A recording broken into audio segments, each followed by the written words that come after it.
నువ్వు ఎన్నడైనా బైబిల్ తెరిచి చదివితే, లేకపోతే నీ బ్రతుకులో అపోస్తుల బోధ ఎక్కడైనా వినుంటే, ఈ విషయాలన్నీ కూడా నీకు నూతనంగా కానీ క్రొత్తగా కానీ అనిపించదు. ఎందుకంటే ఈరోజు మనం ఎటువంటి బోధలకు దిగజారిపోయాము అంటే, ఎటువంటి బోధలకు మనం ఎడిట్ అయిపోయాం. ఒక త్రాగుబోతు కనుక త్రాగుడికి ప్రియులారా ఎలాగా బానిసైపోయాడో, ఈరోజు దేవుని సంఘం కూడా కొన్ని రకాలైనటువంటి బోధలకు ఎడిట్ అయిపోయారు. కాబట్టి వాళ్ళ పరిస్థితులు చూసి సేవకులు కూడా వీళ్ళకి ఏది ఇష్టమో అదే బోధించగలుగుతున్నారు. ఏది ఇష్టమో అదే బోధించగలుగుతున్నారు.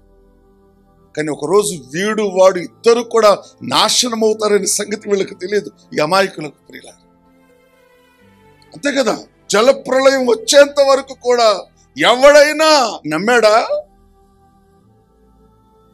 ఎవడైనా నమ్మాడా? జలప్రళయం నాటి పరిస్థితులు మనం జ్ఞాపకం చేసుకుంటే నోవాహును ఎంత నిందించుండొచ్చో, కోడళ్ళ దగ్గరికి పోయి ఎన్ని చెప్పుడు మాటలు చెప్పుండొచ్చో. వాడు పిచ్చోడు, మీకేం పుట్టింది, మీరు కూడా పిచ్చోళ్ళ వాడి మాటలు నమ్ముతున్నారు. అరే నువ్వు తిక్కలుడు వారా, మీ అయ్యే మాట నువ్వు నమ్ముతున్నావారా? ప్రియులారా, ఈ లోకం వాళ్ళని ఎంత శోధించుండొచ్చు, ఎంత వేధించుండొచ్చు. అయినను కూడా వాళ్ళు తమ విశ్వాసాన్ని దృఢపరుచుకున్నారు. నోహు ద్వారా కలిగేదే నిజమని కొడుకులు నమ్మారు, కోడళ్ళు నమ్మారు. కాబట్టి భార్య కూడా నమ్మింది. కాబట్టి ప్రియమైనటువంటి దేవుని బిడ్డలారా, ఈరోజు ఆ అద్భుతమైనటువంటి ఆధ్యాత్మిక సత్యాలు ఈరోజు ప్రపంచంలో సజీవంగా కదలాడుతున్నాయి. ఎందుకంటే సత్యం నమ్మటం అంత కష్టం, నమ్మిన సత్యాన్ని ఈ లోకానికి ప్రకటించడం కూడా అంతకంటే ఎక్కువ కష్టం.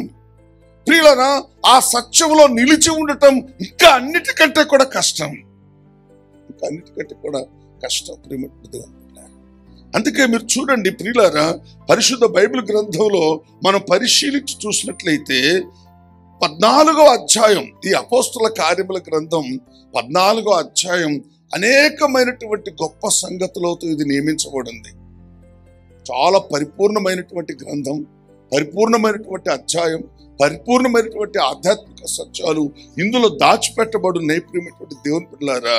మీరు చూడండి ఈ 2వ వచనములో, అయితే అవిధేయులైన యూదులు అన్యజనులను పురికొలిపి వారి మనస్సులలో, అన్యజనులను ప్రియులారా పురికొలిపి వారి మనస్సులలో సహోదరుల మీద పగ పగ పగ. మొన్నటి రోజు 28వ తారీఖు నాతో పాటు ఎంతమంది ఉన్నారు ఒకసారి చేతులు ఎత్తండి. దేవుని స్తోత్రం కలుగును. నిజంగా మీరు ఎంత భాగ్యవంతులు, ఎంత గొప్ప ధన్యులు మీరు. ఆ రాత్రి ఒక మనుష్యుడి యొక్క కోపం, తీవ్రమైన కోపం, పగ ప్రియులారా ప్రత్యక్షంగా మీరు చూశారు, ప్రత్యక్షంగా మీరు చూశారు. వాక్యం చెప్తుంది, ఇక్కడ వాక్యం చెప్తుంది, వారి అన్యజనులను పురికొలిపి, అది వాళ్ళలో కలిగింది కాదు, అది వాళ్ళలో కలిగింది కాదు, వాళ్ళని పురికొలిపేటువంటి ఒక వ్యవస్థ పనిచేస్తా ఉంది మన చుట్టూ. వాళ్ళని ఆ రకంగా పురికొల్పేటువంటి ఒక వ్యవస్థ పనిచేస్తా ఉంది. దాన్ని మీరు ప్రత్యక్షంగా చూచుట ద్వారా మీరు ఎంతో దీవించబడ్డారు అనుకుంటున్నాను. లేకపోతే అంటే పురికొల్పటం అంటే మీకు అర్థమవుతుంది చెప్పాలంటే, ఈ భాష బాగా ఎక్కించారు ఆమెకు, అత్త మీద, ఆ కోడలకు బాగా ఎక్కించారు, లేకపోతే అత్తకు బాగా ఎక్కించారు ఆ కోడల మీద, ఆ భర్తకు బాగా ఎక్కించింది ఆమె. అందుకే భార్య రాగానే అంతా చెప్తారు కదా, అట్లా పురికొలిపారట. ఈరోజు మేము దేవుని సంఘం అని చెప్పుకునే ఈ నేటి తరపు క్రైస్తవులకు సిగ్గుందాయమైనా ఏం జరుగుతుందో ఈ సంఘానికి వ్యతిరేకంగా, ఈ సేవకు వ్యతిరేకంగా ఏం జరుగుతుందో ఆలోచించేవాడు ఉన్నాడా ఈరోజు? అబద్ధపు మాటలు, అబద్ధపు మోసాలు, అబద్ధపు అభిషేకాలు, అబద్ధపు ఆత్మల చేత దయ్యాల కంటే కూడా చిచ్చర పురుగులాగా చెలరేగుతున్నారు. ఎందుకంటే వీడిని ఎవడు ఖండించేవాళ్ళు లేడు, వీళ్ళకి ఎవరు ఎదురు చెప్పేవాళ్ళు లేరు. ఈరోజు మేమే నిజమైన క్రైస్తవ సంఘానికి ప్రతినిధులం అనుకుంటున్నారు. అందుకే ప్రభు అన్నాడు, చివరికి ఇదంతా కూడా అగ్ని చేత పరీక్షించబడుతుందట. చెప్పండి, దేని చేత పరీక్షించబడుతుందట?